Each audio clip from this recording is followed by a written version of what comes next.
Episode 9. The cycle of grief that never ends. Grief is something I never knew how to handle, and when I lost my husband, I felt like I was drowning in it. I tried to read about grief to understand what was happening to me, so I wouldn't feel so lost. I came across the 5 traditional stages of grief: denial, anger, bargaining, depression, and acceptance. And I clung to them, hoping that they would somehow make sense of this pain. But I learned that grief doesn't follow rules. It doesn't come in neat, separate phases. It is a messy, endless cycle, and just want you to think you've moved forward, but it pulls you back again. I remember denial. At first, I fooled myself into thinking he was just away on a trip, overseas, somewhere far, but coming back. It's the same thing that other people would tell me, like think of him on a vacation or anything like that. And that lie helped me breathe for a little while. But then reality would hit, and I'd instinctively reach for my phone to call him, to hear his voice, to ask how he has been. And in my previous episode, I mentioned about sending him text messages, asking him how's heaven and if he's okay. Time then would make you realize that this wasn't just a long vacation. He wasn't coming back. He's not even gonna reply to my messages. There is no way I could contact him.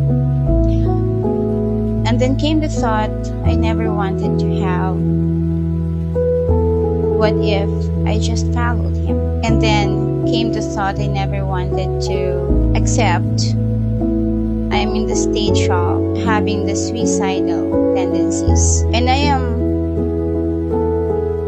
grateful that my mind is still strong enough to think about my children, about the life that still needed me, and I would beg God to make my life longer. It felt like living in 2 different worlds, one where I wanted to stay and one where I desperately wanted to leave. Then there was bargaining, the endless what ifs. If only we had gone to the doctor earlier, if only I had noticed something was wrong sooner, if only I had prayed harder, loved better, done more. It is the cruelest part of grief, because no matter how many times you replay the past, no matter how much you beg, there is no going back. Death is final. No amount of wishing, crying, or pleading will change that. And that realization hurts.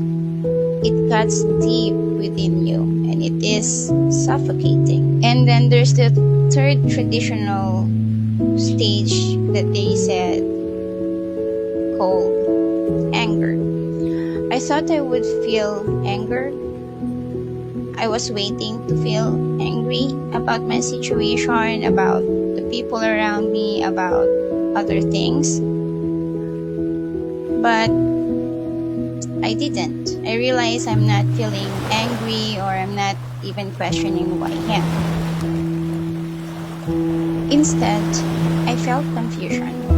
My faith, my beliefs, my understanding of life and love, everything felt uncertain. Like they're unreal, and I I don't even know what is really happening at the moment to what is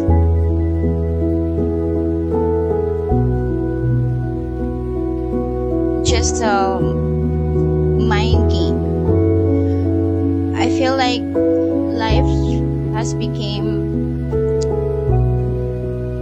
the Sims game.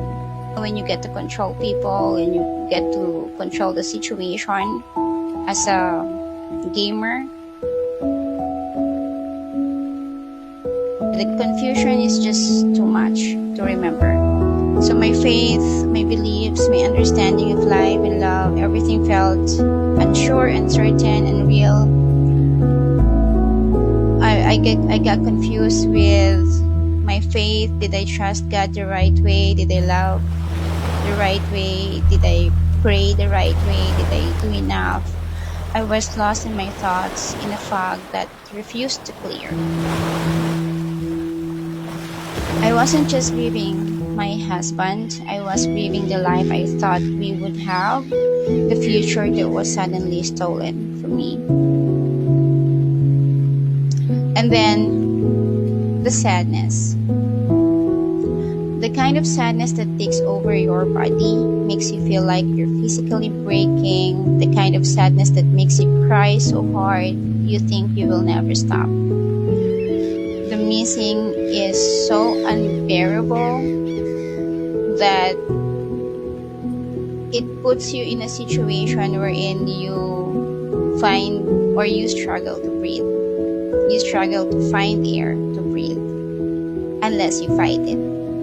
The weight of not being able to see him, to touch him and hear his voice makes you want to, well, not makes you want to scream, you actually scream.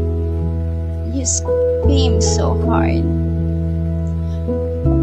because the pain is just too much. It's just too much. Some nights I felt like I would die from it. Other nights I wished I could, but I couldn't. And then there is acceptance. Acceptance is not moving on because grief doesn't work like that.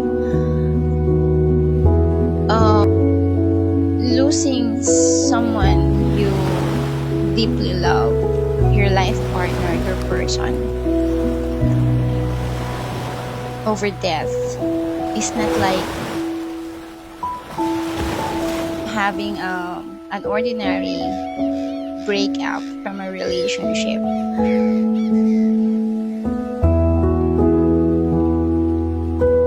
But learning to carry the loss, the happiness, the overwhelming weight differently, because you're learning to live even though a part of you is missing. Realizing that he may not be here physically, but he was never truly gone. His love, his presence, the life we built together, it still exists, just in a different way. You still feel him as part of it. It's just that he is no longer here. But when they don't tell you about these stages, is that they don't happen in order. They don't happen in order. So you don't have, if you've been searching about the stages of grief, so what am I gonna feel next? You cannot wait for yourself to be angry, to feel sad, because it doesn't happen in order, in a structured way. You are human, you are not a robot. Your grief is unique. You have your own reason for your deep grief. So you don't go from one to the next and then magically heal. You don't just, you cannot say, okay, I've experienced sadness, bargaining, I've experienced anger. If you have experienced anger, I'm not gonna take that away from you. We all have our own ways of grieving. if you felt confused, if you feel that you have already accepted, it doesn't mean that you are fully healed. It doesn't mean that, okay, my grief ends here. Tomorrow, overnight, I'm gonna be happy. I'm gonna go back to how it used to be, to your old self, to your happy self, your genuinely laugh, smile. It doesn't work that way. I hope it does, but it doesn't. Your person is taken away from you permanently, completely, without you knowing, without you even thinking about it. Like you have built a life around this person, and you can never replace that.